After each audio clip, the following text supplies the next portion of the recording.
কেউ একজন ফুলকে জিজ্ঞেস করলো, যখন তোমায় গাছ থেকে ছেঁড়া হলো তখন তোমার কষ্ট হয়নি?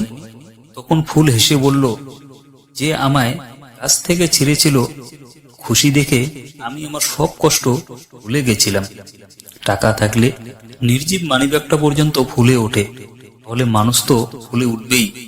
চোখের জল না ফেলে গ্যাস পর্যন্ত কাটা যায় না, আর জীবন কাটাবেন চোখের জল না ফেলে? তাই কি কখনো হয়? চারটি দেওয়াল, মাথায় ছাদ থাকলে কে বলে ঘর, আর ঘরে মানুষ বাস করলে তাকে বলে পরিবার। আর সেই মানুষগুলোর মধ্যে একে অপরের প্রতি বিশ্বাস, ভালোবাসা থাকলে তাকে বলে সুখী পরিবার। সাফল্যের জন্য তোমাকে তিনটি জিনিসের মূল্য দিতে হবে: ভালোবাসা, কঠোর ও পরিশ্রম। আর স্বপ্নকে বাস্তব হতে দেখার জন্য ব্যর্থতার পরেও কাজ করে যাওয়া। শোয়ার পর জেগে থেকো না, রাতে যার জন্য জেগে আছো সে এখন ব্যস্ত আছে অন্য কারো সাথে। মানুষ মুক্ত খুঁজতে গিয়ে খাঁটি সোনা হারায়, আর শেষে পায় চকচকে লোহা, যা কিছুদিন পরেই মরিচা ধরে যায়। চোখ বন্ধ করে বিশ্বাস করা তো দূরের কথা, বর্তমানে চোখ খোলা রেখেও কোনো মানুষকে বিশ্বাস করা যায় না। নদী আমাদের এই শিক্ষা দেয়, জীবনে চলার পথে বাধা এলে না থেমে রাস্তা বদলাও, লক্ষ্য নয়। ছোট ছোট ভুল থেকে শিক্ষা নিতে শিখুন। মনে রাখবেন, হোঁচট সবসময় ছোট ছোট পাথরেই সাথে লাগে, পাহাড়ের সাথে নয়।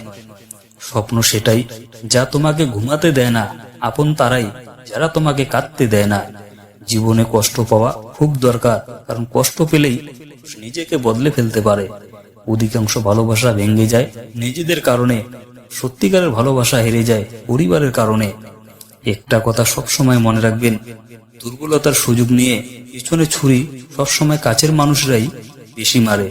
যে মনের দিক থেকে অনেক ভালো, তার কপালটাই খারাপ হয়, কারণ তার সহজ সরল মনটা নিয়ে সবাই খেলে। ভালোবাসার মানুষটিকে পেতে হলে সত্যি অনেক ভাগ্য নিয়ে জন্মাতে হয়।